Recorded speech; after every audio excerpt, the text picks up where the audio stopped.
Bom, vou abrir o nosso painel agradecendo a organização do evento pela oportunidade de poder conduzir esse debate, por ter dado espaço para a gente tratar do tema proteção de dados no mundo de compartilhamento de dados, o que esperar da evolução da LGPD e da segurança do consumidor final neste ano.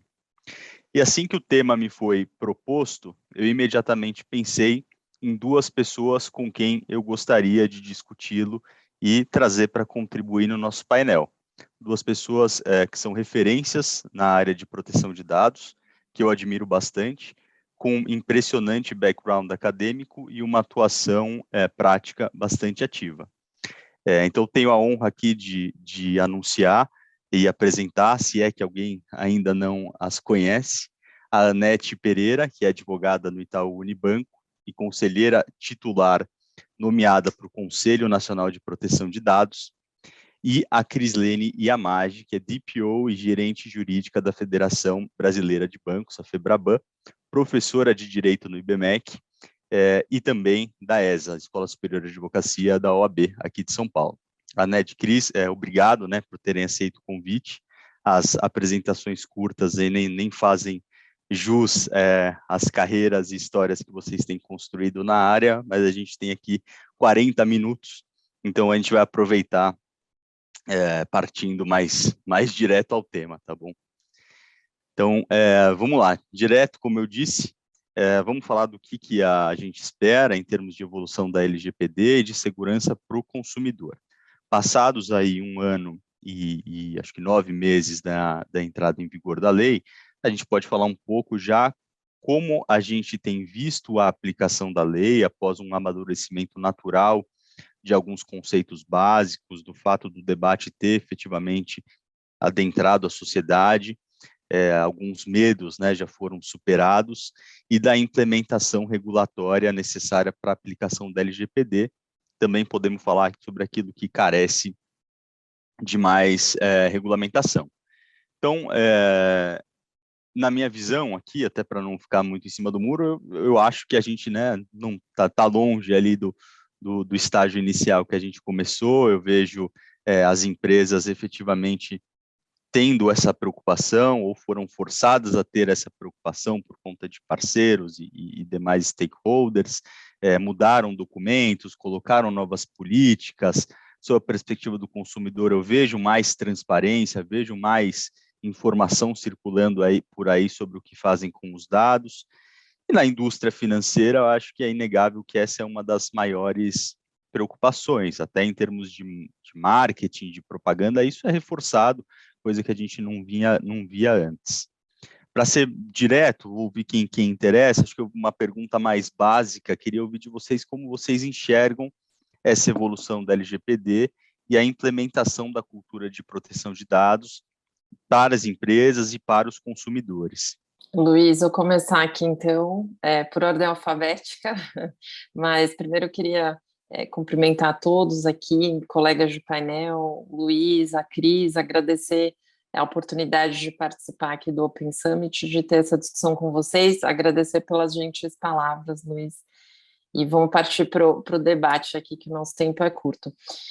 Eu acho que a gente pode olhar o avanço da LGPD, acho que, como você disse, realmente a gente tem avançado, isso é inegável, né? Como é uma pauta permanente, então isso realmente, esse tema veio para ficar, não foi só naquele calor de implementação, e a gente vê várias frentes, uma delas a própria regulação da LGPD pela ANPD, pela Autoridade de Dados, né? Então a gente já vê ali movimentos nesse sentido, já temos ali pelo menos 2 normas, seja do processo de fiscalização e também a aplicação da LGPD para agentes de tratamento de pequeno porte.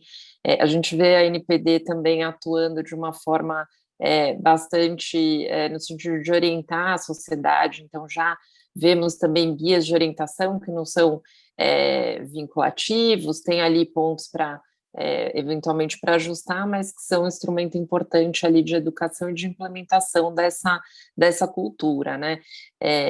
Os próprios acordos de cooperação da NPD, ali se articulando também com outras autoridades, Senacom, CAD, só para citar 2, justamente visando a implementação da LGPD. E, é claro, falta muita coisa para regular, tem transferência internacional, direitos dos titulares, tem uma série de coisas que estão, inclusive, ali no pipeline de regulação da NPD. Mas a fiscalização também já começou, né? Porque quando, vamos dizer, entrou em vigor, enfim, estava ali naquele começo, não tinha autoridade, agora, de fato, tem autoridade, ela já está atuando, já tem alguns processos, ela tem encaminhado, né, petições de titulares ali para controladores, é um movimento que a gente vê acontecendo também. Então, assim, acho que isso tudo mostra a evolução do processo, né? Por outro lado, o Conselho Nacional de Proteção de Dados, né, o CNPD, que é um órgão consultivo da NPD, também já iniciou os trabalhos, né? Então, passado ali a formalidade inicial, rito, regimento interno, os grupos de trabalho já foram instalados e, inclusive, tem um especificamente sobre ações educativas, então bastante em linha de fomentar a implementação de uma cultura de proteção de dados.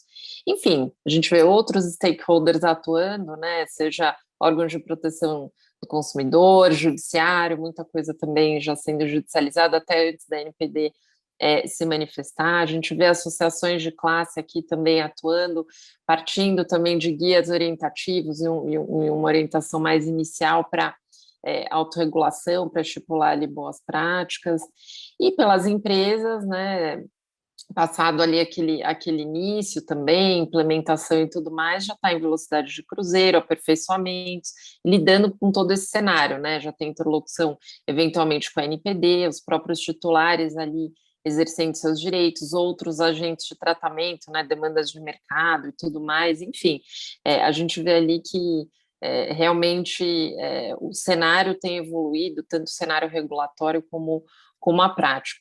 E aí, por fim, o consumidor, né, o que a gente vê é um consumidor mais empoderado, mais atento a esses temas, né, mais questionador, de fato, e interessado. Acho ainda que há um desconhecimento do assunto, detalhes, né, tem ainda um pouco um mito de consentimento e tudo mais, mas é visível ali o engajamento de modo geral ali do consumidor e uma preocupação com as questões de dados. Então, ainda que haja espaço, acho que a gente tem muito a fazer no sentido de implementar de fato uma cultura de produção de dados, a gente tem aqui uma evolução visível, tá?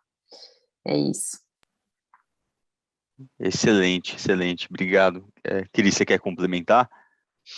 Primeiro de tudo, agradecer aqui a oportunidade, o convite de participar também, as gentis palavras, é sempre uma honra dividir um painel com vocês, né, a Nete aí, uma pessoa que admiro tanto, você também, né, com quem tenho a oportunidade sempre de debater esses temas.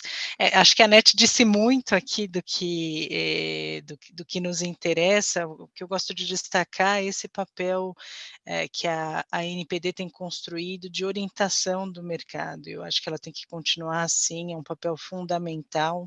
A norma é bastante nova ainda, né, uma experiência construída em conjunto. Realmente, acho que recentemente ela até se manifestou no sentido de que não vai ser uma indústria de multas. Eu acho que tem situações que ela já tem mostrado uma posição de fiscalização relevante e que é fundamental para mostrar a atenção da autoridade nesse sentido, mas ao mesmo tempo essa postura orientadora até para a gente entender por onde seguir. Eu acho que está todo mundo disposto, acho que tem um amadurecimento da cultura do tratamento de dados pelas empresas, sem dúvida. A gente já começou a sair daquela fase de primeira implementação, de compreensão da gestão e governança dos dados e realmente passou para uma análise mais profunda, cada vez aplicando mais as situações de privacy by design, as questões de análise de matrizes de risco de forma mais consciente. Então, a gente vê ainda uma grande tentativa das empresas de fazer com que os seus próprios empregados se apropriem do tratamento de dados e pensem, né, as questões internas também se preocupando com isso, que a questão de tratamento de dados não seja só um problema criado pelo DPO, né, porque antes tinha muito essa postura, lá vem ele de novo, né, trazer a questão do tratamento de dados, e hoje já tem essa consciência maior.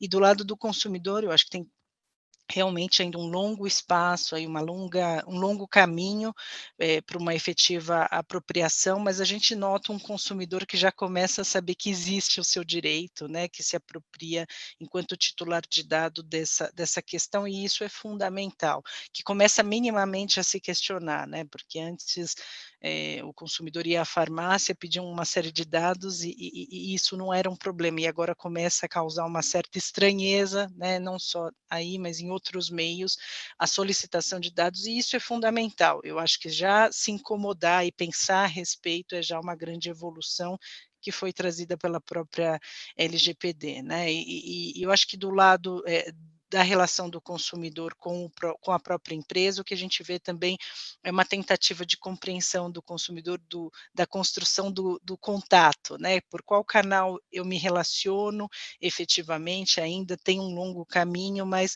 ele já começa a se colocar buscando o canal correto também para uma interação, para exercício dos seus direitos enquanto, titular de dados, e isso tem sido fundamental. Ótimo. Acho que até pegando o que vocês falaram, acho que alguns projetos de adequação realmente serviram como escola, né, para as empresas entenderem que de fato é algo multidisciplinar, não dá para jogar no colo de só uma pessoa, e é algo vivo, que nunca vai morrer em um projeto de adequação. Também pegando a palavra da Cris, quando ela falou que os consumidores passam a conhecer, né, eles sabem que têm direitos. E o fato desse debate ter atingido a sociedade, o que eu acho ótimo, né, globalmente falando, trouxe essas vantagens. As pessoas estão cientes de que elas, né, os dados delas são utilizados, merecem o tratamento adequado de acordo com a lei, mas às vezes, né, por a discussão às vezes ser um pouco rasa ou né, preliminar, também acaba criando espaço, trilha-se um caminho em que divulgações de dados, de uso de dados de forma indevida, acabam ganhando mais espaço.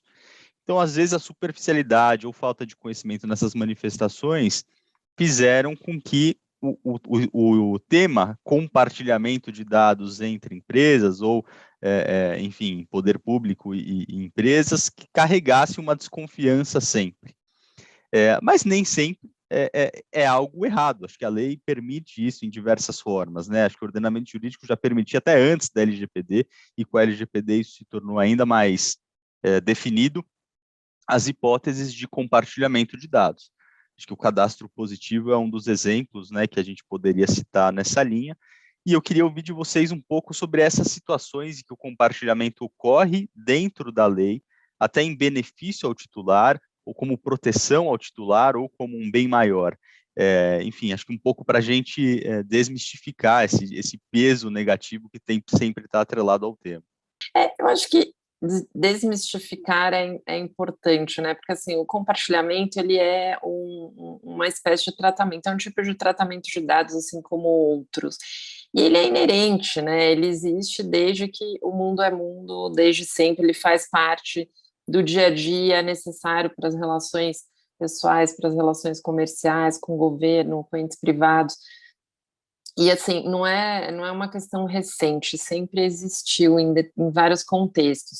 E cada vez mais o uso de dados e também esse compartilhamento são importantes para todo mundo, para todos os setores, enfim, para todas as atividades, mais ainda num cenário atual em que a gente está bastante globalizado, soluções aí que você pode acessar em vários lugares do mundo, a própria transferência internacional bastante necessária.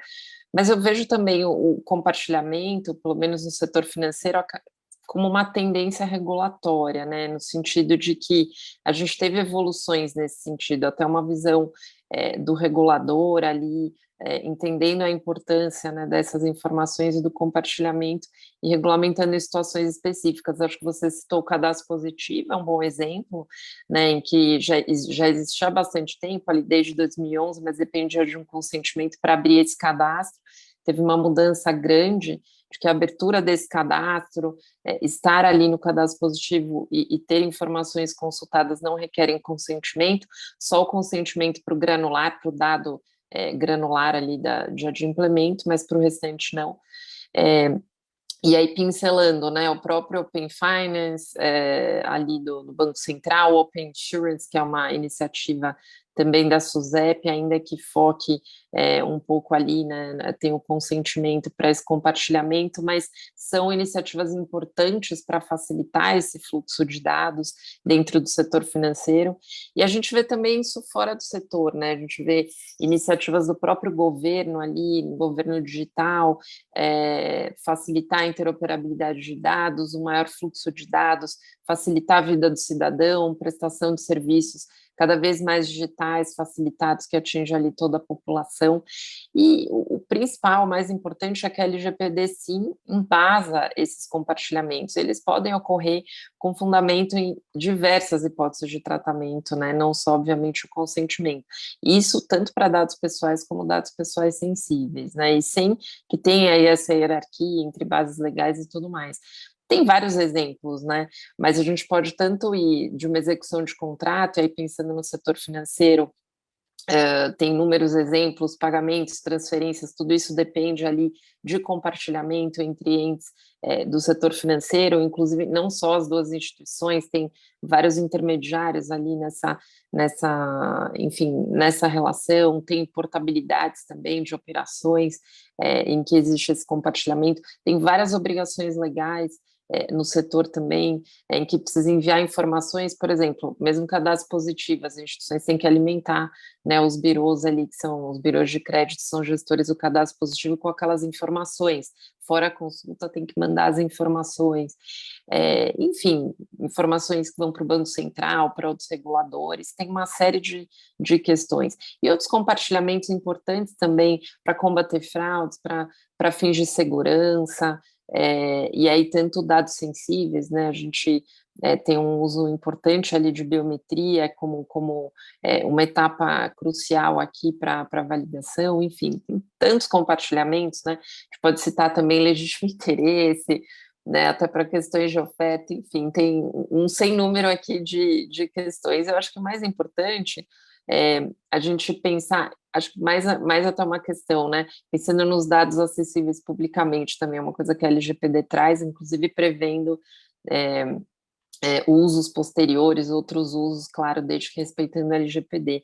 Então, tá aí, faz parte, não teria como não ter o compartilhamento, ele é benéfico, e claro, ele tem que ser feito com cuidado, com embasamento na LGPD, tem que ter base legal e observar as outras salvaguardas, os princípios de minimização, de segurança, enfim, transparência para o titular, né? Acho que uma coisa que você mencionou, isso tem nessa linha de evolução da implementação da LGPD, muito mais transparência do que se faz com os dados.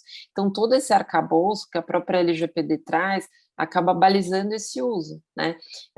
Mas, sem dúvida, ele é possível, sim, e benéfico, tá? Passo a bola para a Cris aqui. Eu acho que a Anete já falou, né, já cobriu grande parte aqui das hipóteses de compartilhamento, né, mas até nas situações mais simples, né, Luiz, de compra de uma joia, a gente compartilha dados, e esses dados são compartilhados para fins de controles internos, inclusive prevenção à lavagem de dinheiro.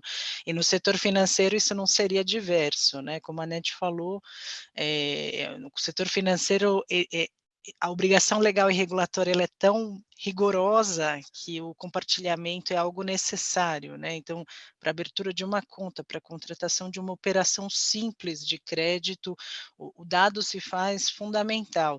E agora, ainda mais nesse meio pós-pandemia que virou prevalentemente digital, né? Então, é a expectativa do próprio cliente que esse dado compartilhado seja usado para que se confirme que ele é ele mesmo e que ele vai realizar aquela operação. Vocês não podem imaginar o número de situações em que, né, os dados, às vezes, né, são usados em operações por terceiros, e o banco ele tem realmente um papel fundamental nessa validação para prevenção à fraude, especialmente. Mas, como a Anete disse, isso não vem só de uma obrigação legal e regulatória, tem a questão da prevenção à fraude, e em todo o processo, né, como em contratações, ou mesmo num exercício regular do direito, o compartilhamento, às vezes, ele é feito, né? Há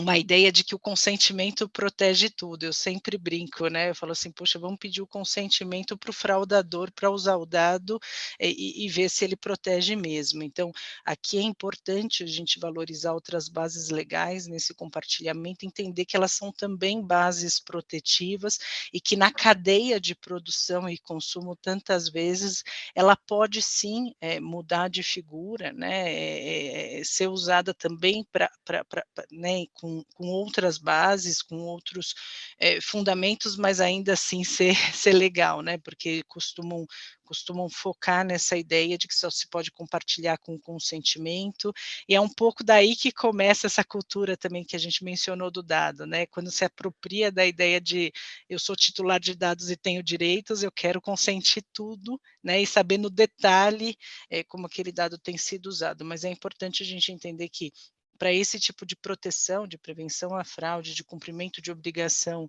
legal e regulatória, esses dados também têm sido usados e devem ser usados, né? Então, além do cadastro positivo, assim, havia já também alguma ideia de compartilhamento no sigilo bancário, por exemplo, que nos é muito caro aqui, né, hipóteses de exceção no próprio sigilo, e nessas hipóteses realmente que eu mencionei, especialmente de prevenção e combate à lavagem do dinheiro, né, controles internos e, enfim, nas hipóteses já mencionadas e muito bem mencionadas pela NET. Perfeito. Eu acho que vocês tocaram bem num ponto, assim, as exceções, elas estão previstas em lei, e, aliás, em boa parte dos casos não são nem exceções, são o uso de bases legais tão importantes quanto o consentimento, né, na mesma hierarquia.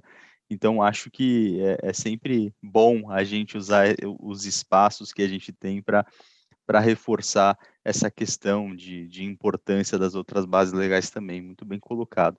Eu vou aproveitar esse assunto que a gente estava falando agora de formas, né, de benefícios do compartilhamento ou negócios provenientes de compartilhamento. Eu vou entrar em 2 tipos de compartilhamento que vêm sendo muito falados desde 2021.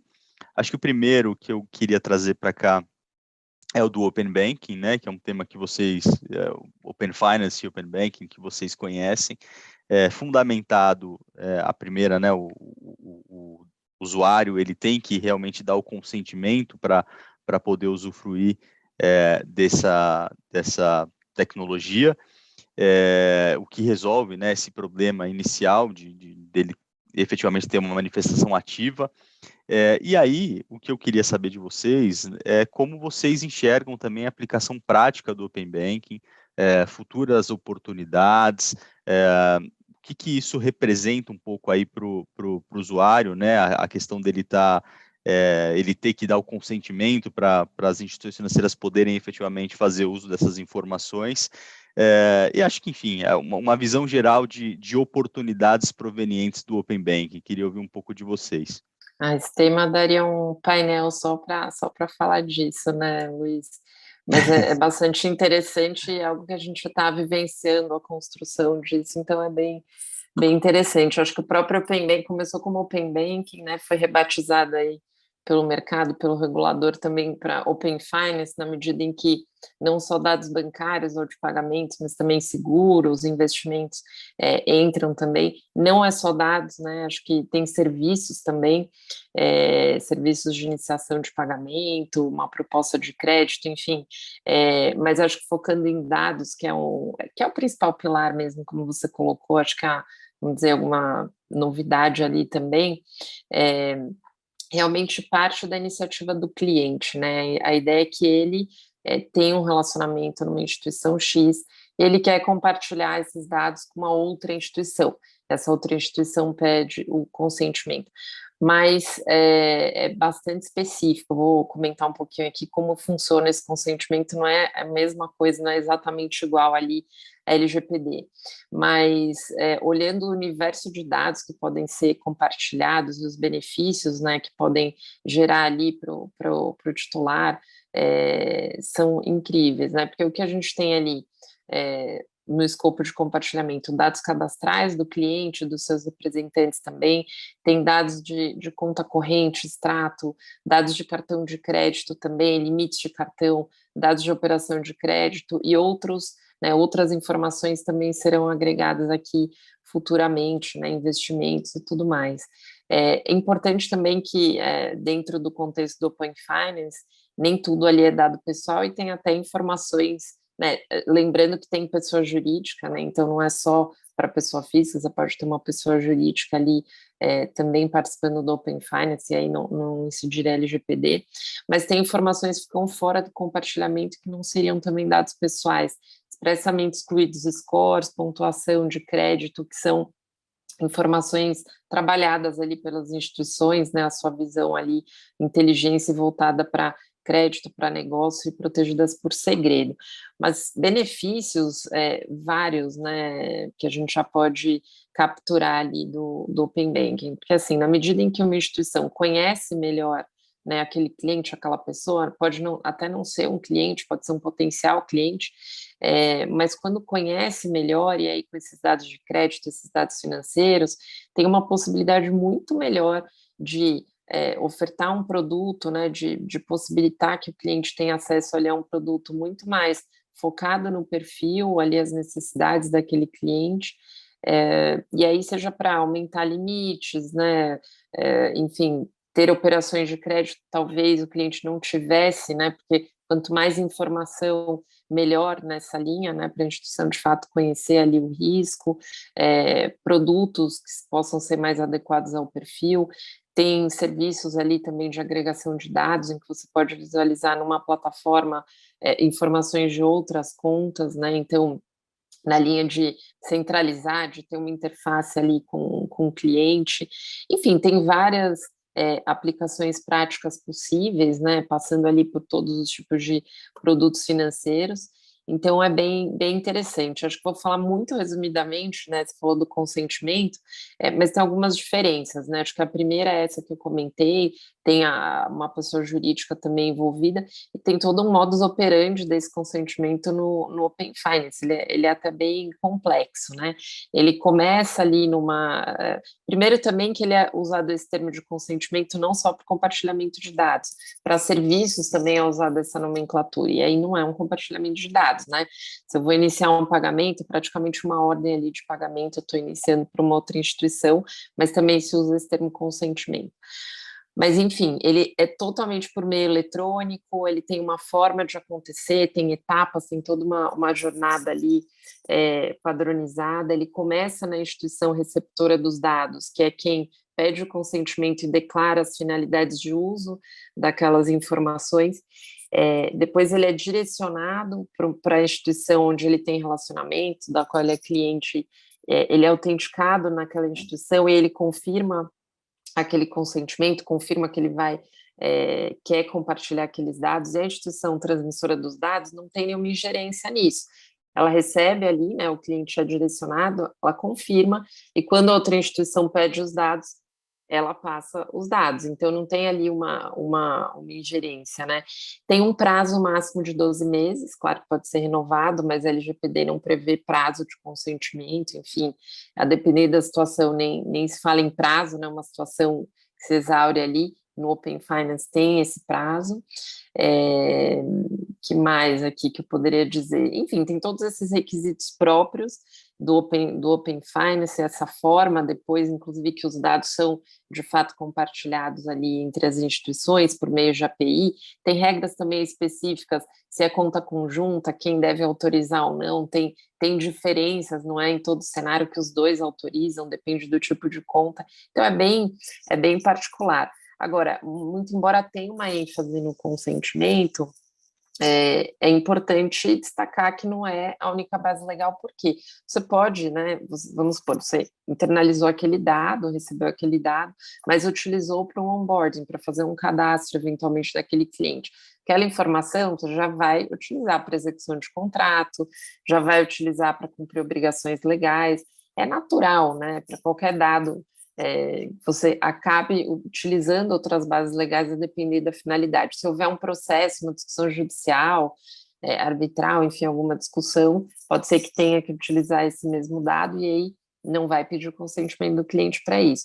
Então, óbvio, depende ali das situações, mas tem sim essa possibilidade. E é importante dar transparência para isso. Inclusive, essa finalidade de uso ela é declarada ali pela receptora dos dados no consentimento, é previsto um termo de uso também na jornada do Open Finance, em que essas informações podem ser elaboradas de uma melhor forma ali. Então, enfim, tem essas diferenças aqui em relação ao consentimento e também a possibilidade de usar eventualmente para outras bases legais. Perfeito, vou deixar a Cris falar, depois eu faço o comentário.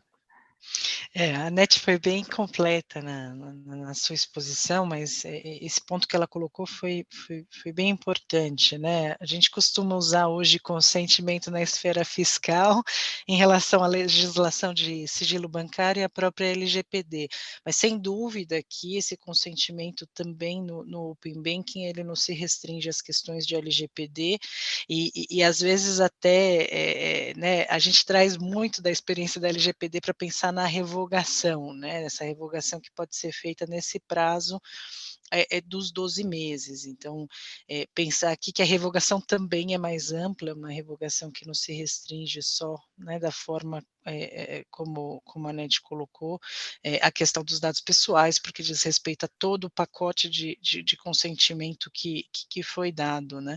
Aqui é importante ressaltar que também esse compartilhamento de dados não depende de um relacionamento prévio, né, acho que a Anete mencionou, inclusive, que eu posso buscar uma instituição receptora de dados para, enfim, impulsionar esse compartilhamento e efetivamente essa é uma vantagem na medida em que eu começo a criar relacionamentos com históricos, com precedentes de relacionamentos de outras instituições, né, e aqui aproveitando todo um histórico positivo que eu possa ter para melhorar a oferta de produtos e serviços até em lugares nos quais eu não tenha um relacionamento prévio, isso é interessante de colocar.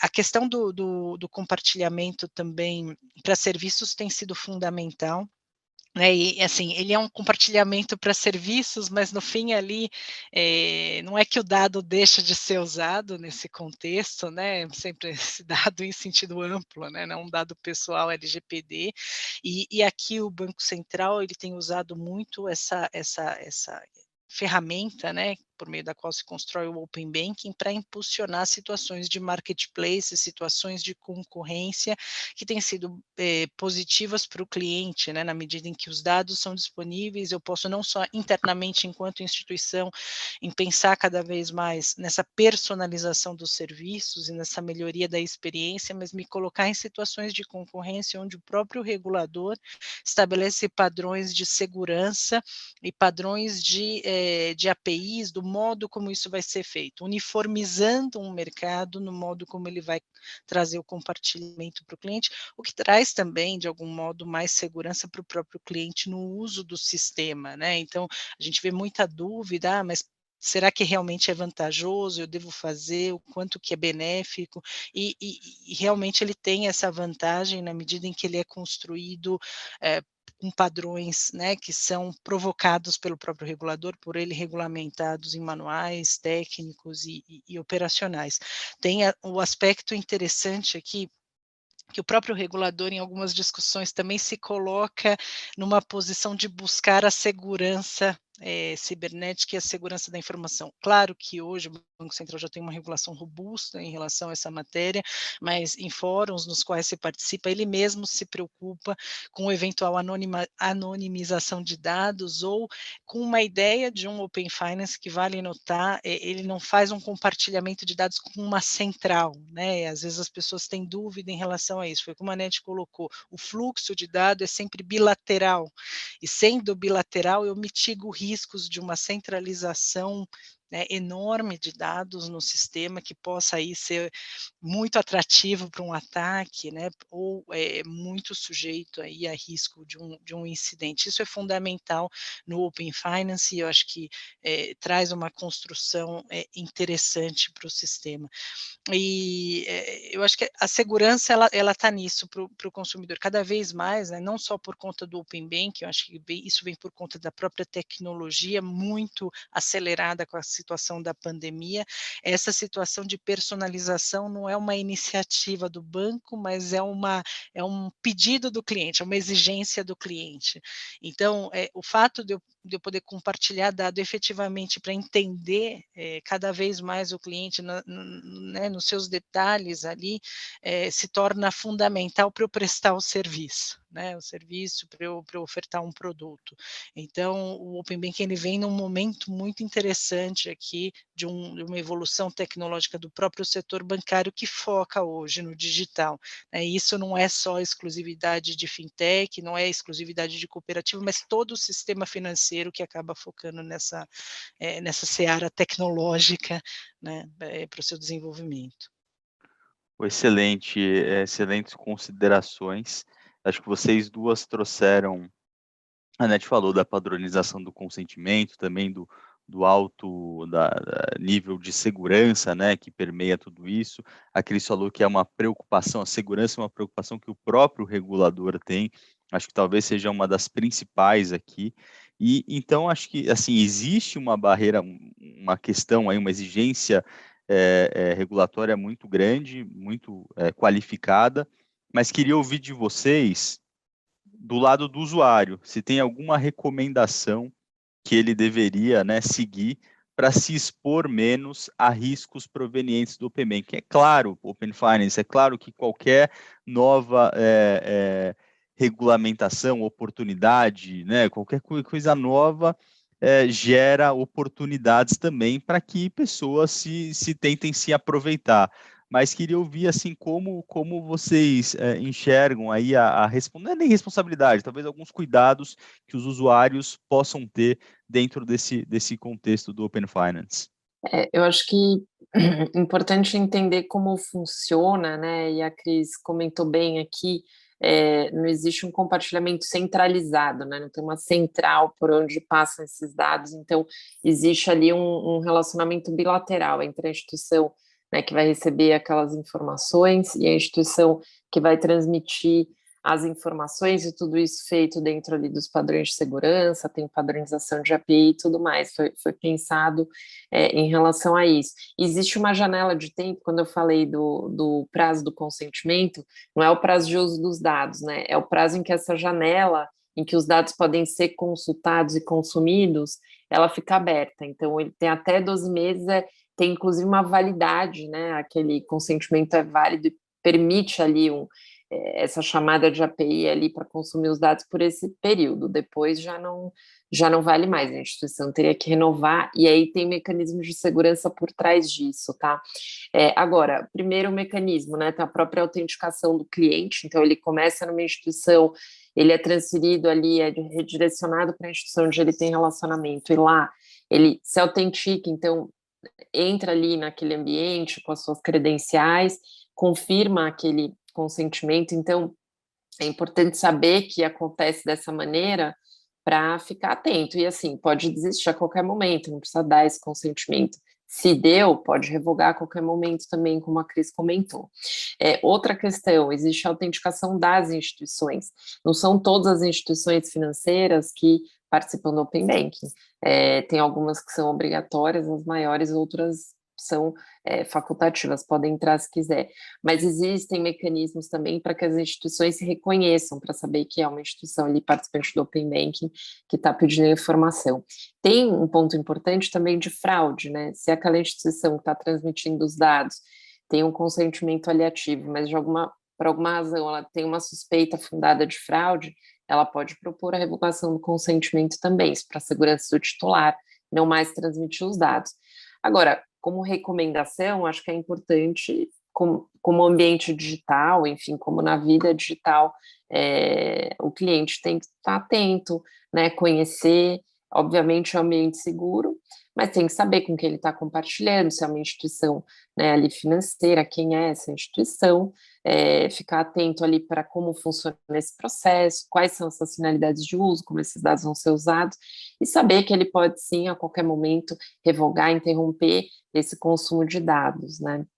É importante também partir ali de canais oficiais das instituições para poder passar por essa jornada do consentimento, porque só é importante a interação do cliente no momento do consentimento, depois o consumo de dados acontece, o cliente não vê, porque ele acontece por um outro mecanismo ali, por APIs entre as instituições, mas é isso, passar para a Cris aqui.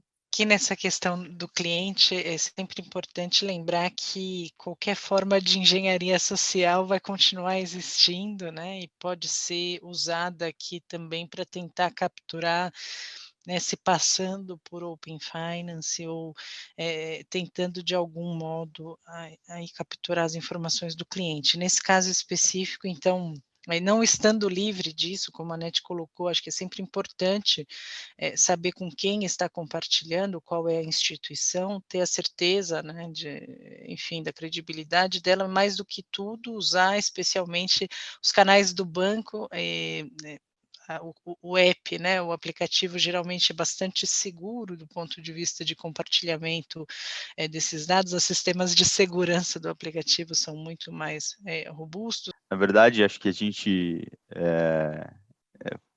eu tinha só mais uma pergunta, né, porque a gente discutiu bastante o compartilhamento entre, eh, no âmbito do Open Banking, eu queria saber um pouco também do compartilhamento do poder público com entes privados. É claro, como a Anete falou, daria para ter um painel de horas só sobre o assunto, mas acho que também é só para dar uma contextualização de que isso também é algo que está previsto na LGPD, existem formas de se fazer isso, todas têm as suas especificidades, mas enfim, acho que só queria ouvir também que nem sempre isso é algo negativo, isso tem utilidade também para os titulares, e ouvir um pouco sobre o compartilhamento de dados e como isso afeta os consumidores nesse âmbito. Luiz, excelente pergunta, né? Eu acho que assim como há alguns mitos ali, né, que a gente comentou envolvendo a LGPD, acho que esse é um mito também em relação a poder, ou principalmente não poder haver um compartilhamento entre entes públicos e privados. E muitas vezes tem alguma visão rasa sobre o tema, um desconhecimento mesmo. É óbvio que diversos compartilhamentos são cruciais, né? Como eu comentei no começo, né, sendo ente público ou privado, isso faz parte do mundo, né? Faz parte das atividades, é inerente. Então, não tem porquê, inclusive para que a própria sociedade funcione, ainda mais numa visão ali de poder público e com muitos benefícios para o titular, né? Mas quando a gente olha especificamente, né, necessidade ali de validação, ou enfim, necessidade de compartilhamento, muitas vezes, quando a gente olha para o setor financeiro, a gente tem uma série de obrigações legais e regulatórias que demandam verificação de dados, né, inclusive em bases públicas, bases privadas também. Então, por exemplo, não posso abrir uma conta, né, uma instituição financeira não pode manter uma conta com CPF ou com CNPJ, que não é dado pessoal, mas enfim, que esteja inválido. Essa verificação, você vai buscar na Receita, né, que tem essa informação, aliás, qualquer pessoa pode checar essa informação, né, em outras relações sociais ou comerciais, você tem que saber com quem você está se relacionando e checar ali uma informação, é o mínimo, né, então não deveria ter um problema para isso. Agora, tem várias outras obrigações nesse sentido que demandam algum tipo de validação, muitas vezes para segurança do titular, inclusive. Mas, assim, tem muitas hipóteses, tá, em que isso pode acontecer. Eu acho que o principal aqui para a gente pensar é o seguinte: a LGPD, sim, ela prevê essa possibilidade, né, existem hipóteses, né. Claro que a LGPD se aplica ao setor público e existem questões específicas de aplicação da LGPD para o setor público, e tudo isso tem que ser observado quando existe ali um compartilhamento entre o setor público e privado, mas existe uma proibição, né?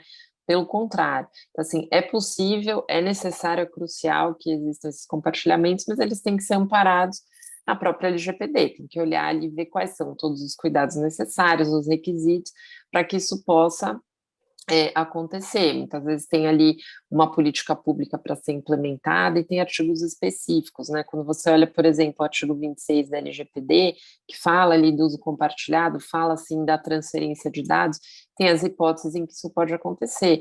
E são várias hipóteses, desde questões de segurança, prevenção à fraude, que é até uma hipótese específica, mas se esse compartilhamento está previsto numa lei, enfim, numa norma regulatória, muitas vezes num contrato também, num convênio, enfim, isso pode acontecer. Dados acessíveis publicamente, sem dúvida, né, também poderiam ser transferidos.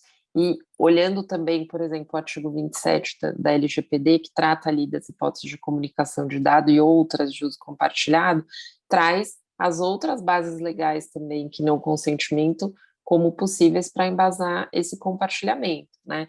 E também outras situações específicas ali. A questão é você olhar, né, no caso a caso, olhar qual vai ser a situação, né, que em base a esse compartilhamento, porque esse compartilhamento está acontecendo, é óbvio que o poder público tem ali né, um arcabouço próprio, enfim, isso tem que ser observado, mas essa questão tem que ser olhada de forma técnica, no caso a caso, né, olhando ali quais são esses requisitos, esses princípios, e não com uma visão mais rasa, ou que generalize a questão, pode ou não pode, né, sob pena aí de se propagar mitos prejudiciais, né, tem que ser olhado no caso a caso esses requisitos. Exatamente essa ideia, desconstruir esses mitos. Cris, você tem uma consideração para fazer sobre esse tema do compartilhamento pelo poder público com entes privados? Imagino que a Anete já trouxe vários dos pontos, mas efetivamente essa visão muito rasa, né, hoje propagada de venda ou oferta de dado por setor público tem que ser efetivamente desconstruída e afastada, né? Não há sustentação primeiro, né, de um sistema sem um mínimo de custos, né, de despesas para sua manutenção. E mais do que isso, grande parte hoje dos compartilhamentos pelo setor público vêm sim fundamentadas em normas específicas com uma política pública construída para tanto, né? E em alguns aspectos, muitas vezes a gente nota uma preocupação do setor público, em especial com o compartilhamento de dados para a questão de segurança pública, que inclusive não deveria aqui ser objeto, enfim, de acompanhamento da própria autoridade reguladora, né? Então, aqui, primeiro observar o fato de que há sim, né, buscar, acho que compreender as finalidades previstas numa política pública específica, como a Anete bem colocou, com base nos artigos 26 e 27, que não dependem de um consentimento para toda e qualquer situação, e mais do que isso, entender que não há necessariamente uma venda. Às vezes tem essas coisas da polarização, né? O fla-flu, para o público tudo, para o privado tudo, para o público nada. O que na verdade se constrói é inclusive uma busca de compartilhamento de lado a lado, e aqui o setor público muito preocupado com esse compartilhamento, especialmente para se evitar, né, para que o privado também de algum modo consiga fazer uma validação, uma prevenção à fraude adequada, porque da mesma forma que no passado, né, era possível chegar à agência, por exemplo, com um RG, né, na mão, hoje a operação digital não permite isso. É fundamental que eu entenda que aquele dado pessoal é efetivamente daquela pessoa, com bases fidedignas, e que haja, sim, um apoio, muitas vezes, a sistemas de biometria adequados, né? A gente vê o papel fundamental da biometria nesse processo digital. Então, o compartilhamento do setor público, nesse sentido, passa a ser crucial, né, no setor digital, senão, sob pena de aumento ainda expressivo aí das fraudes e da criminalidade. Obrigado, Cris. Eu acho que, então, gostei do que a gente tratou aqui, né, sobre compartilhamento de dados. A gente conseguiu falar até, dar um pouco de um histórico, né, de evolução da LGPD, desde que ela entrou em vigor. Falamos um pouco do compartilhamento de uma forma conceitual, aplicado ao Open Banking, e depois entramos na questão do público para o privado. Acho que foram muito boas considerações mesmo. Agradeço a forma que vocês encararam as questões, pelas respostas. Acho que a gente não ficou em cima do muro, realmente pôde contribuir aqui com o debate que nos foi proposto. Então, obrigado mesmo, Anete, Cris, acho que foi excelente. Espero que quem tenha assistido também tenha gostado.